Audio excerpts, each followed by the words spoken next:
Oi pessoal, bom dia, boa tarde, boa noite. E aí, vamos falar de história hoje? O assunto hoje é islamismo. Se liga aí que a gente hoje vai falar sobre a segunda maior religião do mundo. Você não sabia? De acordo com The Factor Book World, olha como eu tô chique, que foi elaborado pela CIA, o islamismo é a segunda maior religião do mundo com seguidores, perdendo apenas para o cristianismo. Tudo bem que essa pesquisa foi feita em 2012, tem uma defasagemzinha aí de 8 anos, mas é o que nós temos de dados mais recentes, beleza?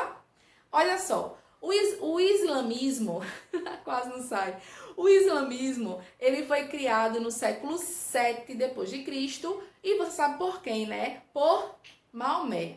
Só que a gente tem que ter em mente que o islamismo ele surge na Península Arábica. E aí nós temos uma divisão histórica. Temos a Península Arábica pré-islâmica, antes de aparecer o islamismo, e islâmica, depois que surge o islamismo. Vamos primeiro enfatizar a Arábia pré-islâmica, beleza? Se liga aí. O que nós tínhamos na Arábia pré-islâmica? A população ela era praticamente nômade ou seminômade, né? A cidade mais conhecida, mais movimentada, era a cidade de Meca, que era uma cidade comercial. Por ali transitavam vários clãs de pessoas, né? Clãs familiares que moravam na Península Arábica. Então, em Meca, você encontrava um comércio assim absurdo de imagens dos deuses. Antes de aparecer o islamismo, a cidade de Meca e os povos árabes, naquele momento, eles eram politeístas. Eles adoravam vários deuses. E o comércio local, ele vivia em cima disso. Os coraixitas, que eram os comerciantes naquela época, era assim que a gente chamava eles, tá? Esses caras, eles lucravam com a venda das imagens sagradas dos deuses. Era um amontoado de deuses, eram tantos deuses, e os caras só lucrando em cima disso. Esse grupo era um grupo muito forte, muito influente na cidade de Meca. Aí você vai dizer assim, oxe Roberta, mas por que o povo, né, da Península Arábica ia para Meca? O que tinha tão especial lá?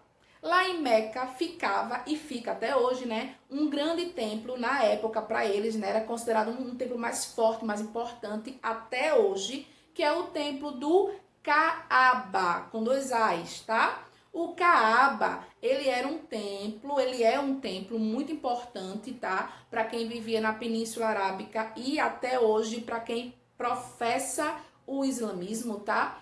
Esse templo, dentro dele ficava uma pedra que era chamada Pedra Negra. E aí as pessoas naquele momento, lá no século 7 depois de Cristo, acreditavam que essa Pedra Negra tinha poderes aí sobrenaturais. Aí o povo ia para lá para adorar, para babar, para amar aquela pedra. Não tô brincando não, viu, Alá? Tô só espalhando a tua palavra. Se liga aí, né? Porque vai que... Então as pessoas circulavam muito pela cidade de Meca por causa disso. E os comerciantes lucravam muito com isso. E Maomé também era comerciante. Maomé ele era um caravaneiro. Ele ficava indo e vindo pelos desertos, né? Para vender os seus produtos. Nós não temos muita informação sobre o começo da vida de Maomé, não, tá? A informação que nós temos já nos mostra Maomé adulto e casado e fazendo esse comércio pelo deserto através de caravanas.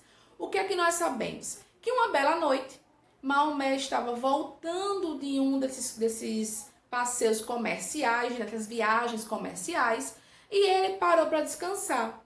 E ele sonhou com um anjo, que é o chamado anjo Gabriel. E aí esse anjo Gabriel falou para Maomé que ele tinha que professar uma nova fé, uma nova crença, que não existia aquele monte de deuses na Península Arábica, que só existia um único Deus, e esse Deus era Alá. E aí Maomé, de acordo com os escritos bíblicos, né, ele vai acreditar nisso e ele volta para Meca com esse objetivo de espalhar a fé em Alá e espalhar a fé no islamismo, que é a religião nova que Maomé vai pregar, né? E uma coisa interessante a gente falar, que o islamismo é uma religião monoteísta. A população da Península Arábica, ela era politeísta. Mono, um Deus. Poli, vários. Então, Maomé está chegando com uma ideia nova, com uma crença nova, em uma região onde toda a população há muitos anos estava acostumada na crença em vários deuses. Quando ele chega em Meca com essa novidade, né, com essa nova crença religiosa, se liga que ele vai bater de frente logo com quem? Com os coraixitas, que era quem enriquecia com a venda das imagens sagradas. É óbvio que esses coraixitas não vão aceitar, não vão ver com bons olhos Maomé chegando lá e falando: olha, gente, aqui não existe mais essa crença nesse monte de deuses, não.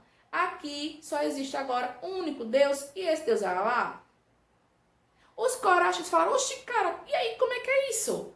Tu tá tirando o pão da nossa boca. Por quê? Porque eles lucravam com a venda de várias imagens. Então você vai ter aí uma crise econômica, um problema econômico aparecendo. Diz as histórias que Maomé foi dormir uma noite depois que ele voltou. E ele recebeu de novo aquela visita abençoada do anjo Gabriel. Aí o anjo Gabriel veio, chegou com Maomé assim e disse: bicho, corre que estão querendo te matar. Maomé foi avisado que os coraixitas estavam tramando ali contra a vida dele e queriam matar ele. Lógico, né? Porque Maomé estava dizendo para parar de fazer aquele monte de imagens que dava dinheiro para os coraixitas e acreditar apenas em Alá. E aí Maomé foi avisado, né, pelo anjo Gabriel no ano 622. Depois que ele recebeu esse aviso, né, em 622, ele já tinha conseguido converter algumas pessoas, que eram poucas. Ele pegou os seguidores dele e fugiu em direção à cidade vizinha de Meca, que era uma cidade chamada de Iatrebe, tá? Aí Maomé foge de Meca para Iatrebe em 622. Quando chega lá em Iatrebe, ele consegue, depois de vários dias, né, converter a população de Iatrebe. E aí, nesse momento, em homenagem a ele, a cidade de Iatrebe vai mudar o seu nome. Ela muda, ela deixa de se chamar Iatrebe e passa a ser chamada de Medina, que é a cidade do profeta. Se ligue, viu, que esse ano, o ano de 622, que é o ano que Maomé foge de Meca para Iatrebe, né, que ele foge de Meca para Medina, marca o início do calendário islâmico, beleza? É o ano 0 para eles, é o ano do início do calendário deles. E também é chamada de Égira, esse momento é chamado de Égira, que é a fuga. Maomé está lá em Medina, converteu a população inteira, ele agora tem um exército, né? Então ele volta para Meca. Quando ele volta para Meca, você vai ter uma guerra acontecendo. O exército de Maomé vai enfrentar o exército dos coraixitas, né? E resumo disso tudo é que Maomé consegue converter a população de Meca inteira.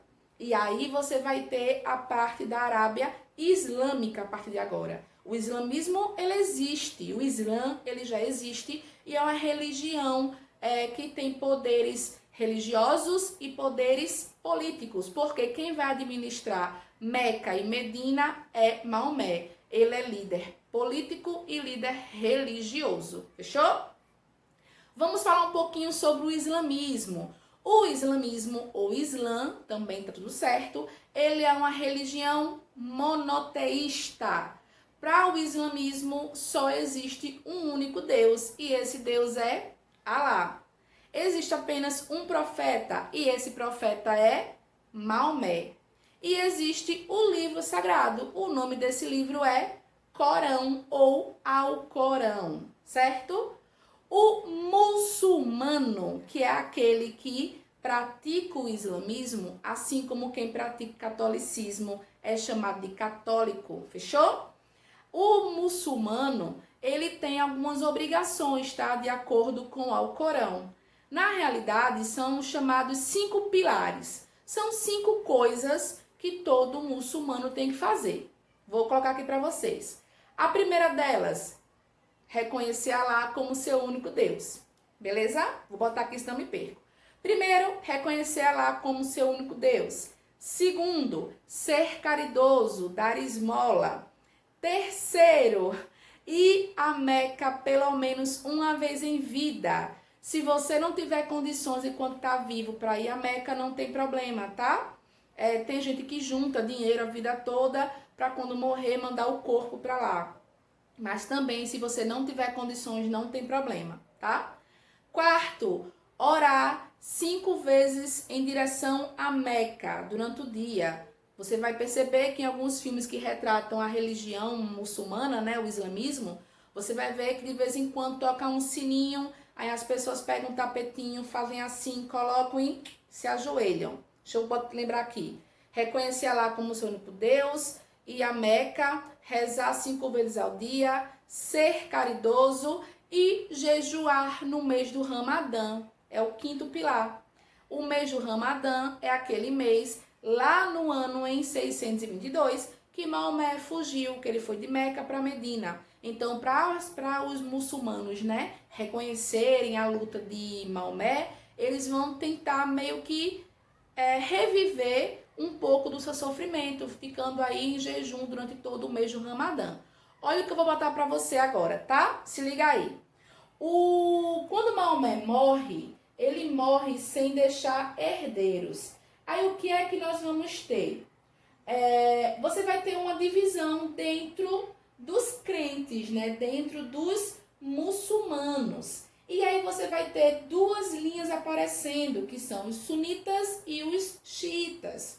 Os sunitas, eles acreditam que qualquer pessoa, ele pode ser um califa. Califa é a pessoa que vai assumir o governo depois que Maomé morre, beleza? Então, qualquer pessoa podia ser um califa, desde que fosse virtuosa, tá? E isso é muito importante a gente enfatizar, porque os sunitas, eles vão acreditar na ideia da pessoa boa, da caridade, o que está lá no Alcorão, que você acha que não, mas o Alcorão, ele prega a paz, tá? Então, os sunitas vão falar isso, que a pessoa que vai assumir o trono, né, já que Maomé não deixou herdeiros homens, porque Maomé teve uma filha, tá? Mas para assumir o trono precisava que fosse homem, beleza? Então, os sunitas vão dizer, beleza, qualquer pessoa pode assumir, contanto que seja uma pessoa de caráter íntegra. Os xiitas, observa aí, eles vão dizer que para poder ser o próximo califa, precisava ser uma pessoa que fosse descendente direta do profeta. E essa questão é um problema. Porque ser descendente do profeta poderia ser uma pessoa ruim, por exemplo. E aí? Será que só isso era suficiente para ser o próximo líder do islamismo? Eu acho que não, né? Observe essa imagem agora. Com a morte de Ali, que era primo e genro de Maomé, que foi o cara que assumiu, né? O governo da Síria, o governador da Síria, ele vai se proclamar o próximo califa. E ele vai transferir a capital do Império Islâmico para Damasco. E ele vai fundar a dinastia Omíada. E foi sobre essa dinastia que os muçulmanos foram em direção à África, invadiram o Egito e de lá partiram para a Europa, tá? E aí você vai ver que lá na frente, os europeus, no final da Idade Média, eles vão estar batendo de frente justamente contra o islamismo, que é a religião que está em ascensão, conquistando vários territórios pelo mundo e, consequentemente, conquistando muitos fiéis. É tanto que o final da Idade Média, e a gente está falando da Idade Média, né? Eu falei para você que o islamismo ele surgiu no século 7 depois de Cristo. Isso é a Idade Média. A Idade Média começa no século 5 e vai até o século 15. Então, esse período aí, na Europa, está dominando a Igreja Católica, mas o mundo está vendo nascer uma nova religião que vai nascer com muita força. O islamismo ele vai se tornar direto, imediatamente, um dos maiores inimigos para a Igreja Católica, tá? Então você vai ter no final da Idade Média acontecendo o movimento cruzadista. Não é nem no final, século XII, né? Século XII você vai ter aí as cruzadas acontecendo, principalmente por causa da expansão islâmica. Observe isso aí. Você vai ter a expansão islâmica acontecendo a partir do século VIII, tá? Então, do século VIII para frente, o islamismo está em ascensão pelo mundo. E não esquece, nós estamos falando da religião que mais cresce no mundo. Dá uma pesquisada, vai ler, vai estudar, vai aprender, porque é muito interessante quando você para conhecer o islamismo e os muçulmanos. A gente tem uma visão muito pejorativa. Quando a gente fala de islamismo, muita gente associa logo aos homens bombas, como se só existisse isso no islamismo. E não. O islamismo é uma religião que prega a paz, prega o amor, e poucas pessoas sabem disso. Mas isso é a cena dos próximos capítulos. Tchau, tchau, pessoal!